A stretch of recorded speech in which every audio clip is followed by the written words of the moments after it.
Hello, welcome to my podcast. Do me a favor, subscribe to the John Keim Report wherever you get your podcast. If you're watching on YouTube, like button, subscribe button. You can find us there at Empire Media. That's AMPIRE. Always, always, always much appreciated because I know you have choices. So I thank you for choosing this show. So today I'm going to be joined by former Washington tight end and now analyst Logan Paulsen. We're going to dive into the season. We're going to talk a little bit about the Jaguars, but also a little bit about the playing the first game. What's that like for a player? Also, Carson Wentz in the offense. Where does Logan Paulsen still have questions about this team and why he's optimistic about the defense? Yes, we'll get into all that. Now, before I get there, a couple things that you need to know. Let's start with the injuries. And Wednesdays are the day we get the full injury report. And Ron Rivera has made it clear he doesn't want to give out injury information until we get to the time where he has to. And that means it's Wednesday before the game. So what we know going into Wednesday is this. Tight end Logan Thomas said he's not still sure if he's going to play Sunday or not. I've told you before, and he said this again earlier in the week, that it would be week 2 at the latest that he would suit up. Still wearing the brace on his left knee that he tore the ACL. And so that's still obviously an issue. But he says he feels pretty good, and he hasn't ruled it out. So we'll learn more about that today. He has been practicing. He's been running. He looks pretty good. So that's a good sign. We'll know more again on Wednesday. Cole Turner told me last week that he was going to play. He felt like he was healthy the week before. They still kind of took it slow with him to make sure, but he feels really good about where he's at right now. So that's a good sign for them. Then, as I'm sure you know, Cam Curl showed up with a cast on his wrist, dealing with a thumb injury, which required surgery. He too is not sure what it means yet for Sunday. He has not practiced with this on.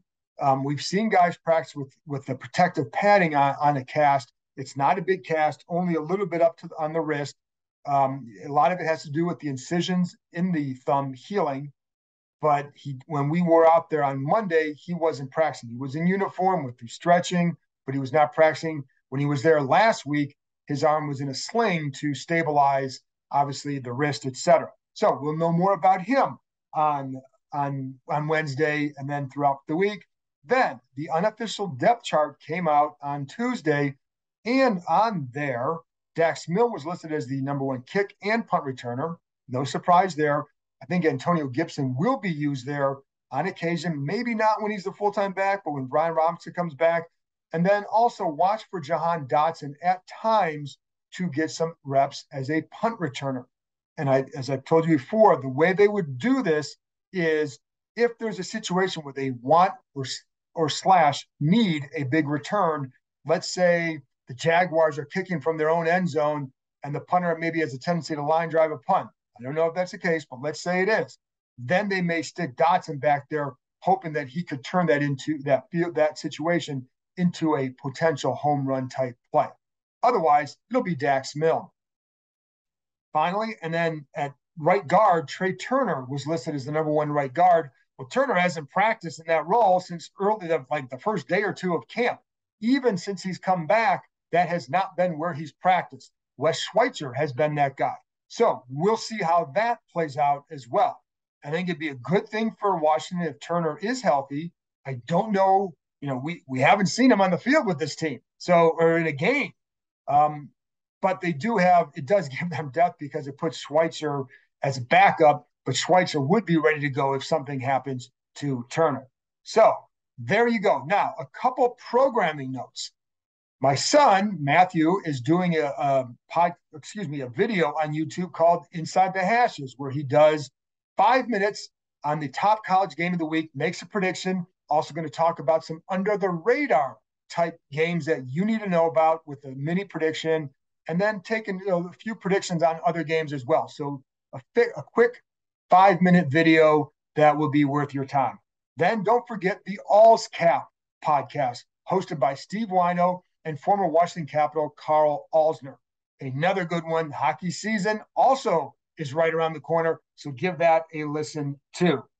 And finally, for me, I will be putting up a prediction on YouTube every weekend before, leading into the game. So probably by Friday night or Saturday morning, give you a quick rundown on what my keys to the game are and who I think will win the game. Take it for what it's worth. I'm not always right. I've got a pretty decent record with this team, but sometimes early in the season, it is hard to figure things out. So it's not for betting purposes. It's just for entertainment. And so you can throw a figurative egg at me if I get it wrong. What I always enjoy is if you get it wrong, people remind you. If you get it right and they lose, then people don't come back to you. But the other part is sometimes like you'll hear, well, you didn't pick them to win this week. No, I didn't, but I picked them to win the last 3 weeks, and they lost all those games, and nobody said anything. Anyway, it's for fun. Take it for what it's worth, but it will be up every weekend. And then finally, Graham Weinstein and I will be, well, actually, I'll be doing a YouTube live show on Tuesday nights. I'll usually be joined by Bram Weinstein, the voice of the Commanders, producer of the show, all around good guy, and a host on ESPN 630. So we will be talking to you probably about for 30 to 40 minutes on Tuesday nights, answering some questions, looking ahead a little bit. It will be after we would have had a chance to rewatch the game. So there you go. That's what you need to know. Now, let's get to my interview with former Washington tight end Logan Paulsen. Well, Logan, finally we can talk about a game, but I am curious from a player's perspective, what is this week like leading into a season opener? How different does it feel for you when you're preparing for a game? That's the opener. Yeah, so I think that's a good question. Obviously, I think the main thing is that the roster size is drastically decreased. You know, you go from having 90 guys around, and the locker room feels crowded, everything feels a little bit tight, to just the kind of the nuts and bolts. And now, obviously, with the bigger practice squads, it isn't quite as drastic as it used to be. But it is a little bit different. The feeling of the week is different. You're not doing as much like one versus one stuff in practice anymore. Your focus is kind of exclusively to Jacksonville.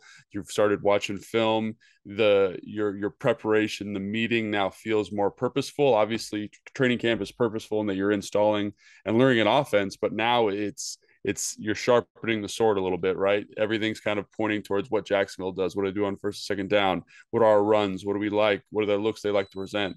And so that's everything kind of ramps up a little bit. And I think the anticipation starts to build, which for a player is always really exciting because it kind of helps you. It's a long season, and it's nice to have this kind of delineation from the preseason into the regular season. That's what I was going to ask you too about that anticipation, because like, is it one where you get like these little, butterflies at night of just like, I can't wait to get on the field? What is that like? Yeah, so for me, I think it was probably a little bit different than most. I was a very anxious player, and I would probably be up late, kind of just being reviewing the game plan to be like, oh, what if they run this blitz versus this run? And I'd have to get up and kind of review the film and be like, okay, that's how they run it. This is the tell. And I'd make a little note, and then I'd try to go back to sleep. And I was always kind of obsessing about it. So it wasn't so much there was obviously excitement because you want to play games and stuff, but you also want to perform really well. And so I think there was a little bit of anxiety, a little bit of nervous energy towards that. Just kind of like the first day of training camp, how there's some nervous energy because it's like starting the process. It's the same thing with this, right? So you just want to make sure you're dialed in and feel ready to go. And I know, like I said, like there was a little bit of anxiety, but there's also anticipation. So it's kind of like good and bad. And I know a lot of people handle it differently, but that was kind of my process. What about running on the field for the first time? Is there something different with that in an opener? Yeah, absolutely. I think one of the cool things about it, especially like when the fans are there, is like I was talking to my wife about this the other day. Is like when you run from the tunnel to the field and you kind of feel the heat of the stadium, the energy of the stadium come up, and the fans and the volume, and you get this kind of tingly adrenaline through your whole body. I mean, there's nothing quite like it, like having, especially when you're in a sold out stadium and everybody's kind of cheering for you. It's very few people in the world get to run out to 80,000 people screaming for your success. So very unique experience, one of a kind thing. John, if you ever have an opportunity, you should definitely give it a shot. I remember what it was like for way back when, a few years ago in high school, but I don't think I'll get that chance for an NFL one anytime soon. Although, it's funny, Logan, I did have a dream like in the offseason that some team wanted to sign me as a safety. I'm like, why would you want to sign me as a safety? Like, I'm an old, I can't run anymore. Like, what are you doing? But I didn't even run in the field in that dream. So I was like, why are you doing this? So, but that's how like the job gets to you like that. But and it probably Right. had Yeah. something to do with, yeah. But anyway, enough about that. Well, how do you look at let's look at this Jacksonville matchup. And we were talking before we came on here that I went back and watched some of their preseason games. You went and did that. What are some of the things that jumped out at you when just a little bit of insight you could get in watching some of their preseason games with the So I starters? think, yeah, so I think that the Commanders are probably pretty fortunate because I think that the defensive coordinator Caldwell was in Tampa Bay, and obviously there's a huge Todd Bowles influence on Right. his philosophy. They didn't run a lot of blitzes in the preseason, but because of that connection, I'd expect to see a lot of pressure, especially in third and short situations, kind of got to have it situation. Todd Bowles likes to be that kind of guy, expecting to see that big kind of hulking front out there on first and second down, kind of to kind of dissuade you from running the football. I think in terms of defensive personnel, they've got some guys now that are very talented, right? They've got kind of inside, they've got 3 carbon copies of the same player. They're all 6'4", they're all 320, and they're all designed to just eat up blocks and be nasty on first and second down. You've got Trayvon Walker, the Trayvon first Walker, pick yeah. first pick in the draft, and you see his tremendous athleticism and movement skills. Very, very raw still, but he is a very unique person to watch on film, and I'm excited to see what he does. Still a lot of growing to do for him, but very good player. John Allen, not John Allen, Josh. Allen, yeah, Josh Allen, Josh Allen. That's right. He's an interesting guy also because he's kind of taken a long time to develop, but you see that pass rush ability that got him drafted in the first round. Foye Olakun, I played with him in Atlanta. He's one of the best linebackers in the NFL, in my opinion, in terms of getting to the football and just having an athletic base to play some of these coverage philosophies. And so they have him. They have Muma, the kid from Wyoming that everyone wanted drafted Right. here. They have Devin Lloyd, who was maybe my favorite defensive player in the draft. So they have some really, really talented pieces in the front. I think it falls down a little bit for them in the back end. But, one of the things about Todd Bowles, he's able to elevate secondaries because of the pressure he's able to generate with the front.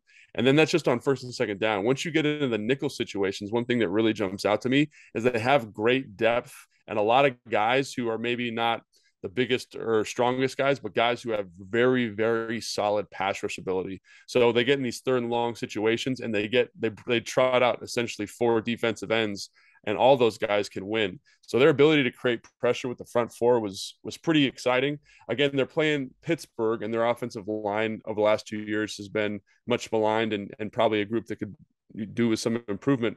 But again, that is something that every team in the NFL wants to get to, is just having that ability to generate rush with the front 4. And they've got some guys, maybe not household names, but guys who can get that done. Trayvon Walker, and I saw him against the Browns with a couple of rushes too, and I think against Steelers as well, where he shows that rawness, but can get inside and drive you back. What is it that you saw from him as a passer? Yeah. So I think it's the same thing you saw from him in college. There's a reason people covet length at the defensive end position. He has 35-inch arms, 35 and a half inch arms. He's 275 pounds, and his ability to touch the tackle before the tackle can touch him is very unique to him. It's kind of a Montez Sweat thing, but imagine Montez Sweat if Montez weighed an extra 25 pounds. So his ability to get low, sink his hips, lift the tackle out of that position, it's kind of a cheat code in a lot of ways. And you can just tell if he gets that honed in and a counter move off of that, he's going to be unblockable. He's going to be the next like Aldon Smith, DeMarcus Ware caliber of player. He's not that guy just yet, but he is a fun, exciting, talented player. And just like when he drops into coverage, he looks like a defensive back. And so again, like you see why they took him with the first pick. Obviously, a lot of growing to do, but the length, the size, the speed, the bend, it's all there. Just about taking that ball of clay and molding it into an elite pass rusher. So what does Charles Leno do against a guy like that? Yeah, so I think it'll probably come down to Cosme, at least in the preseason game against Pittsburgh. So you Allen saw kind of more on rushed I saw him from. some on the right side too. That's why I asked. So go ahead. Yeah, so when the starters came out, he bumped over to the defensive right, which would be Charles's left. So I got the impression, at least in the dress rehearsal portion of the game, that they wanted him rushing from the left and Allen from Okay. the right. That could easily Okay. switch. And I do think it's an interesting matchup. And I do think Cosme and Leno both are uniquely prepared for a guy like him because Montez Sweat is such a similar rusher. I think Montez doesn't rush with the same raw power that Trayvon Walker does, but the length issues, the speed, that kind of unique amalgamation of just like genetic upside, they get to see that every day in Montez. So I think that they're going to be very, very qualified to handle a rusher like him. And obviously Montez gives those guys fits just because he's tall and he's long and he's got great power. And so, but I will say when in talking with Cosme and talking with Leno, seeing it every day helps you cultivate a plan to beat it. So I think that that's something that fans should feel good about is that those guys are going to be in a good spot to be successful with that.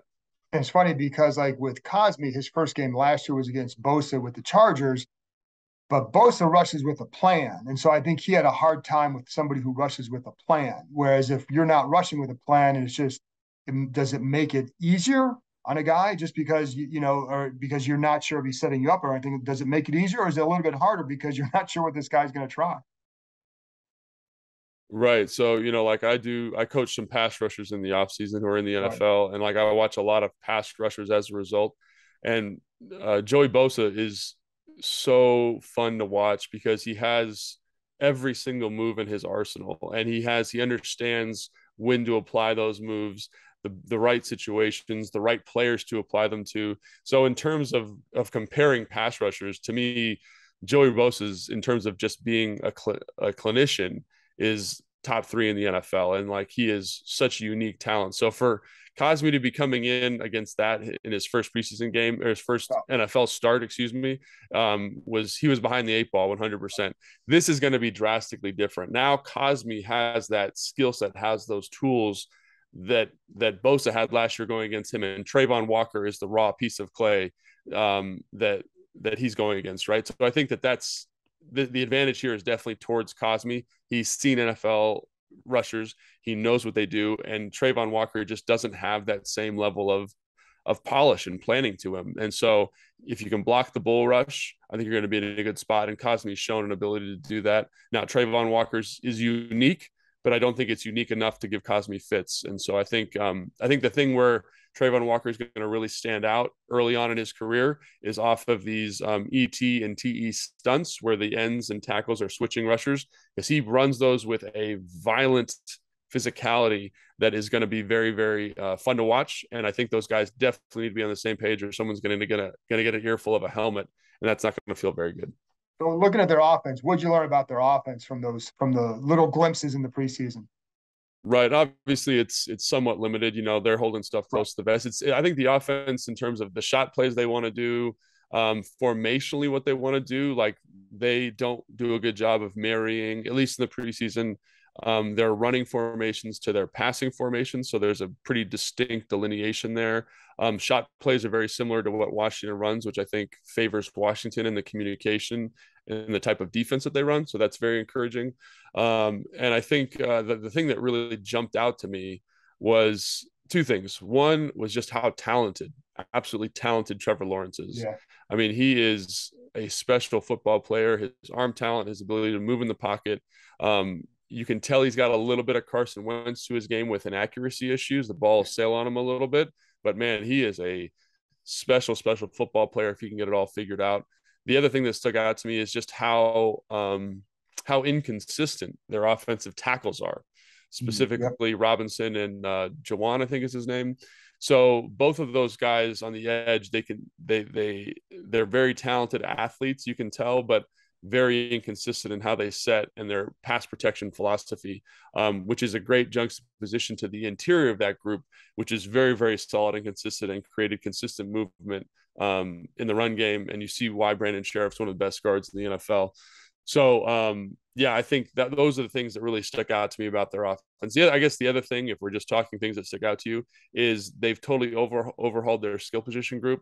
I You're right. think Travis Etienne is a very skilled runner. I don't see the pass receiving ability that Urban Meyer was talking about last year, but I think they're a little bit behind in that regard. So it's hard for them to win one-on-one matchups. They really want Christian Kirk to go.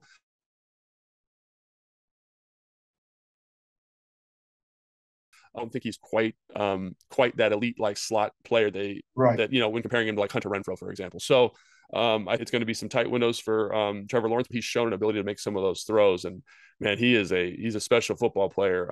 Very Andrew Luckian in terms of how he looks and performs on the field. And so, yeah, I mean, I'm excited to see him in person, or on Sunday. I'll tell you that. With ETN, and one of the things I'm having our Jaguars beat reporter on podcast later in the week to talk about them. But in some of those games, one thing that, I know he's like better between the tackles than people think. However, I also saw him tend to bounce Yeah. outside a lot too. What was your take on him as a runner?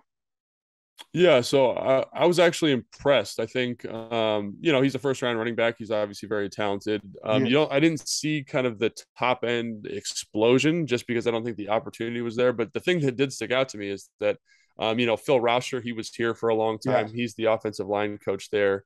He kind of comes from that Bill Callahan tree of run philosophy. So a lot of gap stuff, and then like that's like counters and powers.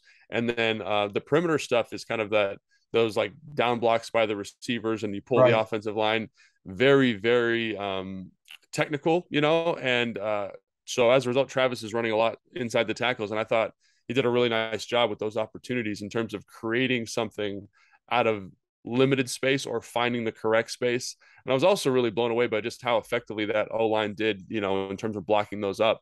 They've got one of the best blocking tight ends in the NFL that shows up. So I think that group is very talented, and I think Etienne elevates that group. He's still young, you can tell, but he's able to break some tackles and make people miss. And I think, like you said, there is maybe a little bit of a bounce ability, but I was very impressed with how he ran the ball between the tackles. Yeah, he was pretty tough runner in college too. So when you look at like Yeah, Carson Wentz, let's talk about the Commanders. We're looking at Carson Wentz, and sure. the big thing at the end of the year, obviously for him, was the failure against Jacksonville that last game to get the Colts to the playoffs, and it certainly fed into the Colts narrative of why they want to get rid of him, whatever. How, for a guy like Wentz to start off your next year with a new team against that opponent, I know they're different. It's a different situation, but Sure. can this be good for him to go out and exercise that kind of ghost right away? I mean, I think Or so. does I it think, matter? but Or does it matter? I mean, I don't think it totally matters, and I think part of the reason I feel that way is because defensively, it's almost a Different. completely new group. Right. Like there's very few people carrying over. Defensive philosophies, I want to stay completely different. Obviously, the head coach is different. That I think that's maybe more of a motivator here, like because Doug Peterson knows Carson Right. Wentz pretty intimately and is going to be able to stress him. So, I don't think the name on the jersey means anything to Carson, or if it shouldn't, in my opinion, because it's such a different team. But I think the most important thing is getting a win against a winnable opponent, or an opponent that's slightly less dynamic than you are. So I think Right. that's maybe the most important thing. I don't think it matters that it's Jacksonville. I don't think it matters that he lost to them last year. It matters about getting a win against a team that I think a lot of people are sleeping on, but after watching them, like I think there's a lot of young talent on the roster, and it's one of those teams that makes you nervous because they can punch up.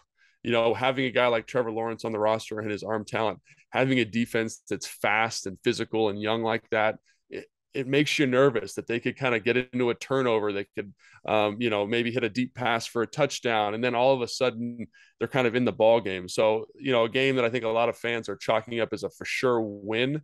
After watching them in preseason, at least, I'm less confident. I think it's going to be a very competitive matchup, especially early on. And you're right about Carson. I think that's probably more of a narrative surrounding him versus as Ron always Right. says, what's interesting versus what's important. And it's really not important because, but I know like it becomes a narrative for him. What watching him throughout the preseason, throughout camp, what did you think?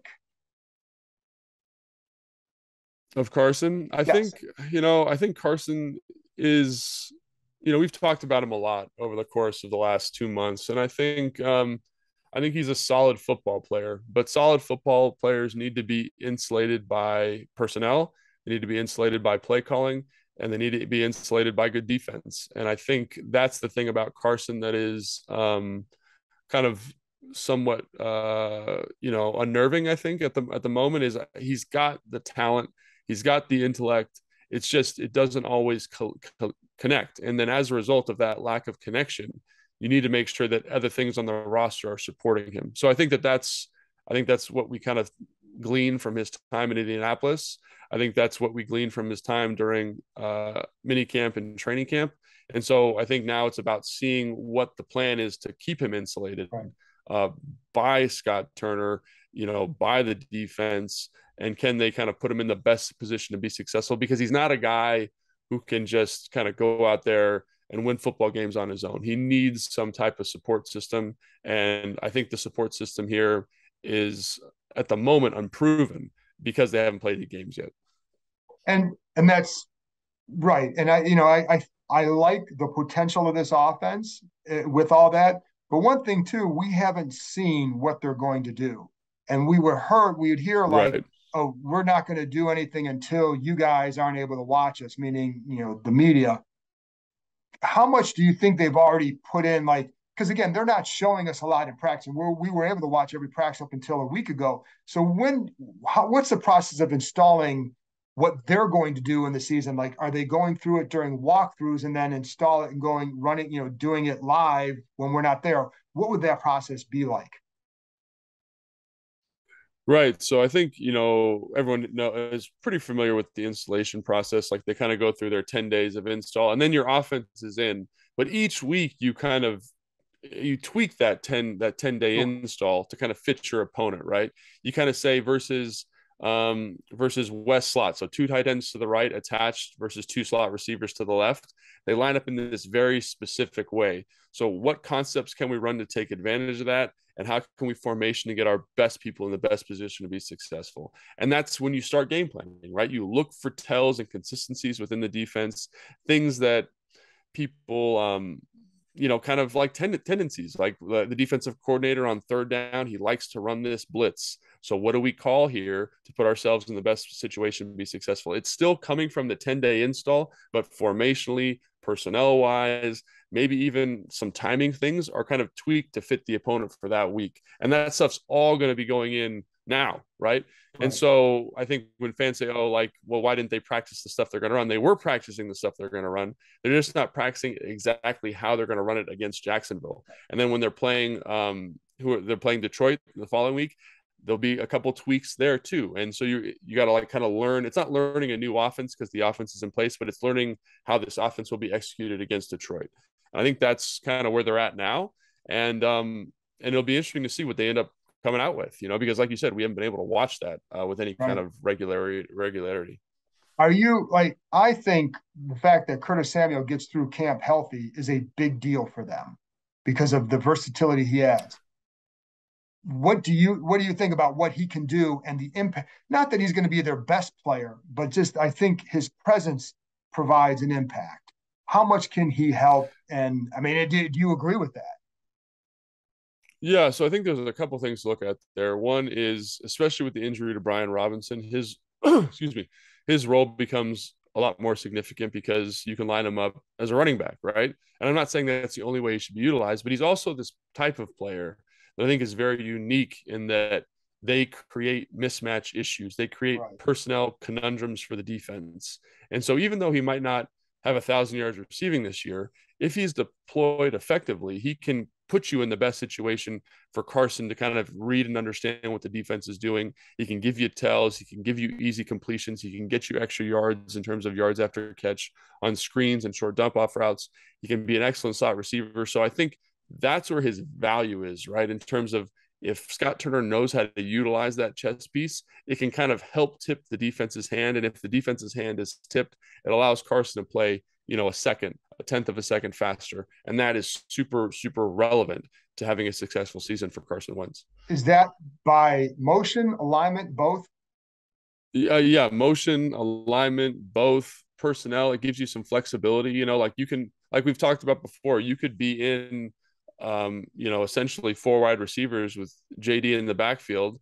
And then you could run some type of switch motion where all of a sudden Samuel's now in the backfield and JD's in the slot. And you can kind of dictate. Now the defense says, oh man, we weren't expecting this type of shift. How do we adjust? And you all of a sudden put the defense on their heels, and just using that personnel flexibility, I think, is going to be really important. And I think, yeah, so it's multifactorial. It's, alignment, it's motions, it's, packaging plays for him. All those things are going to be really relevant in terms of bringing the best out of him. Was there an overreaction to the Gibson fumble, and what do you expect from him now? I kind of think there was a little bit of an overreaction. I think part of it was because there was a fumble, and then I think, Brian Robinson started taking all the carries, but at least like being around the building every day, like I felt like that was something they wanted to do anyway. I felt like the writing was on the wall there. Okay. So I do think that was a slight overreaction. I mean, so that's the overreaction. I think Gibson's a good football player. I think he's going to be a part of this team. I think he's going to contribute to this team. But I do think he's got to hold on to the football too. I think that's another thing that kind of a big deal. Yeah, it's the most important thing. Like, Bobby Turner used to say ball security is job security, and do like a 10-minute presentation at the start of every training camp about how to hold on to the football and why it was so important. You have the lives. I remember still to this day, you have the lives of my family, your family, everyone's family in the organization in your hands, like treated as such. Mm-hmm. And, obviously, like when I see the ball on the ground, it gives me anxiety because I just think about Bobby Turner freaking out about it. So obviously he needs to hold on to the football. And I think that that is not an overreaction, because he has not seemingly corrected an issue that was very prevalent last year, which causes you to lose football games. Right. Turning over the football causes you to lose football games. So yes, I think the reaction of, we need to cut him, he's terrible, all that's an overreaction. Correct. I 1,000% agree. Yeah. Yeah, and that's all. I still think he's going to be a good player, but I'm curious to see how he's used as well, because he does offer some versatility, and you can just like what you talked about with Curtis and J.D. McKissick, some of the switch motion. One of his big runs against Dallas 2 years ago comes out of the slot, if you remember that. They had that 41-yard run. It was basically out of the slot. So you can do some different things with him to tap into his explosiveness, I think. So I still think he can have a good year. Do you have more questions about the offense or the defense at this point? I think I kind of feel like I know the defense and I know who they want to be. And I feel like they're just a couple very subtle execution points away from being good. I think offensively, I have more questions because they've kept all their kind of game plan close to the vest, which they should do. How is Carson going to truly execute this offense when the bullets are real? What is Gibson going to be like now that he's kind of back in the starting role? Are they going to utilize him that same way? Because we've talked about this too. Like, one of the things about Brian Robinson that was great is he just kept you on schedule. Right. Gibson is not that style of runner. I mean, he's got the home run abilities there, but in terms of consistently executing offense, that's not there. What's the tight end room going to shake out like? The guys are getting healthy. Like, what is that utilization package going to be? And then how are they going to utilize Jahan and get the most out of his skill set? He's been outstanding in camp.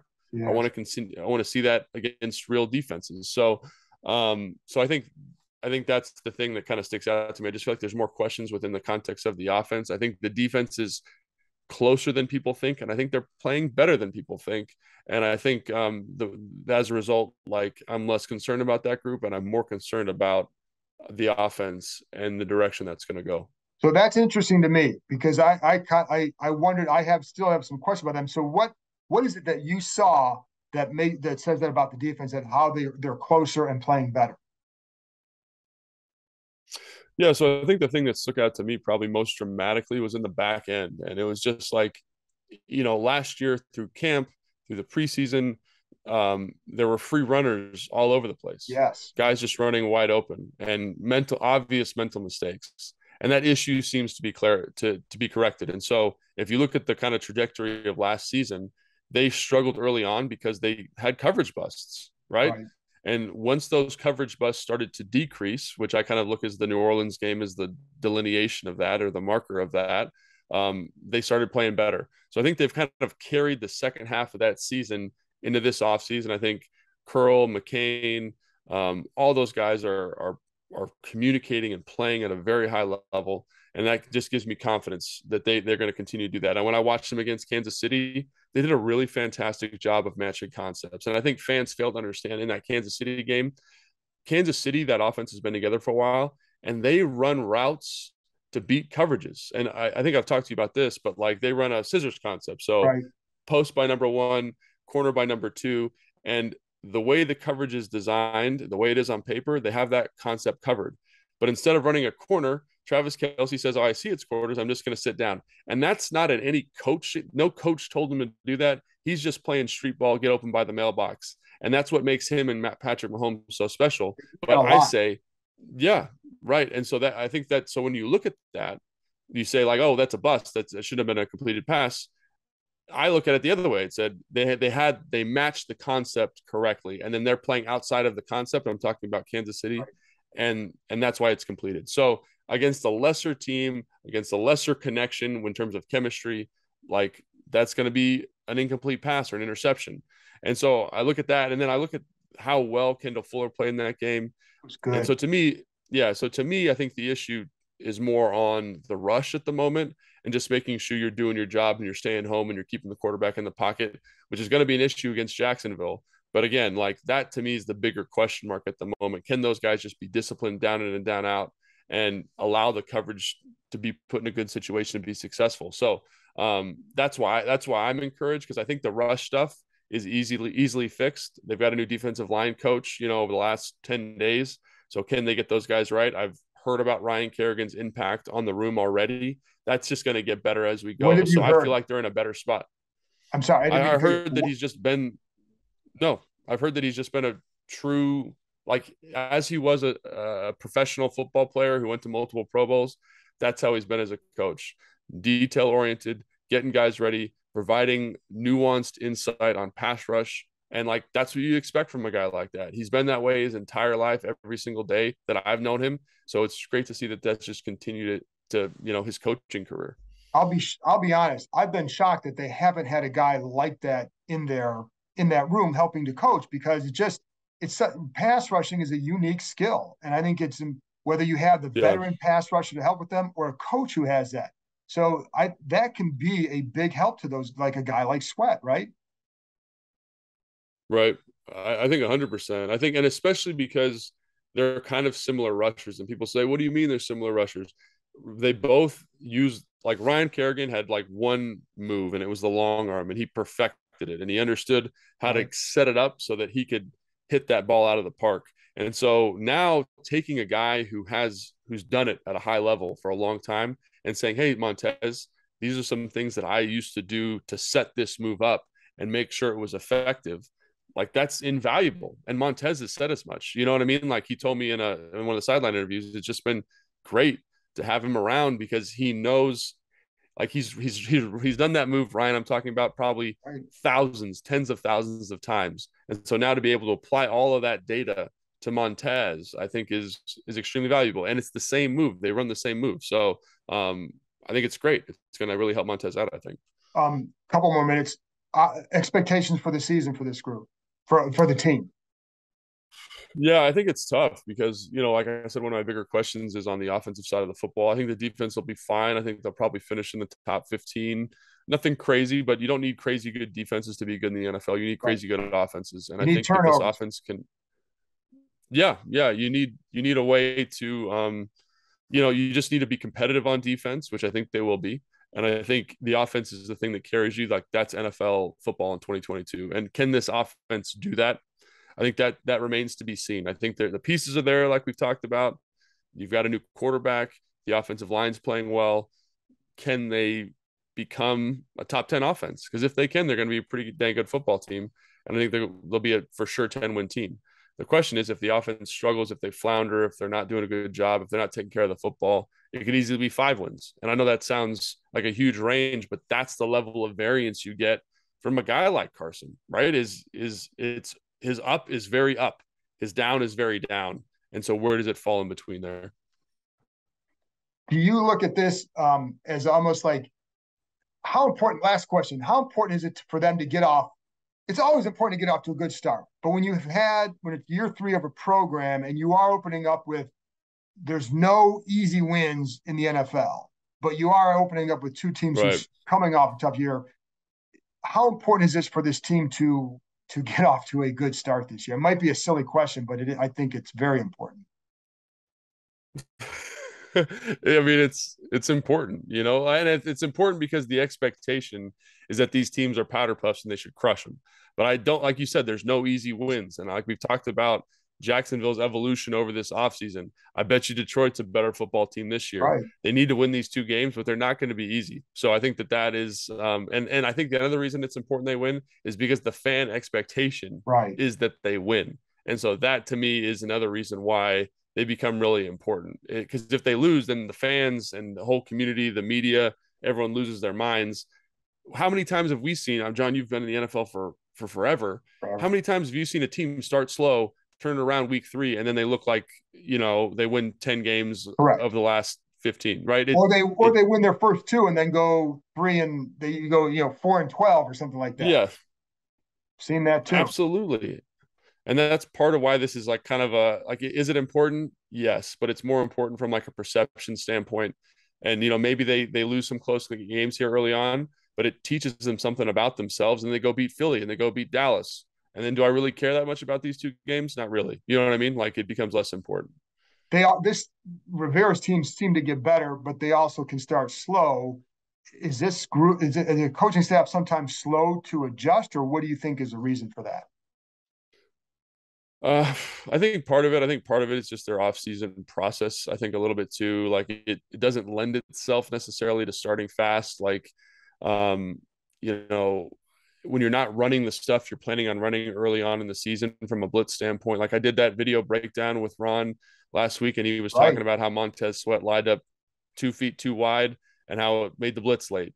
Like you don't get those reps unless you run them, and like they need to do it more, I think, earlier in the offseason to get some of that stuff cleaned up.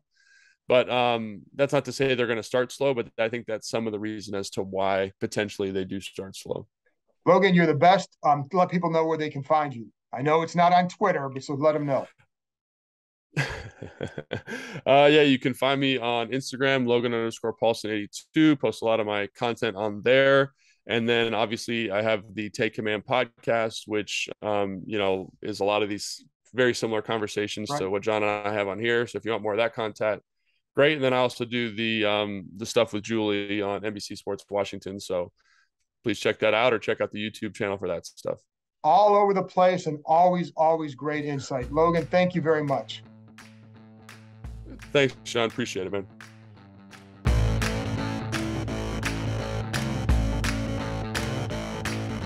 That's it for this episode. Thanks to Logan for joining me, and thank you, as always, for listening. I'll be back on Thursday night with Jacksonville Jaguars beat reporter Michael Duraco with ESPN.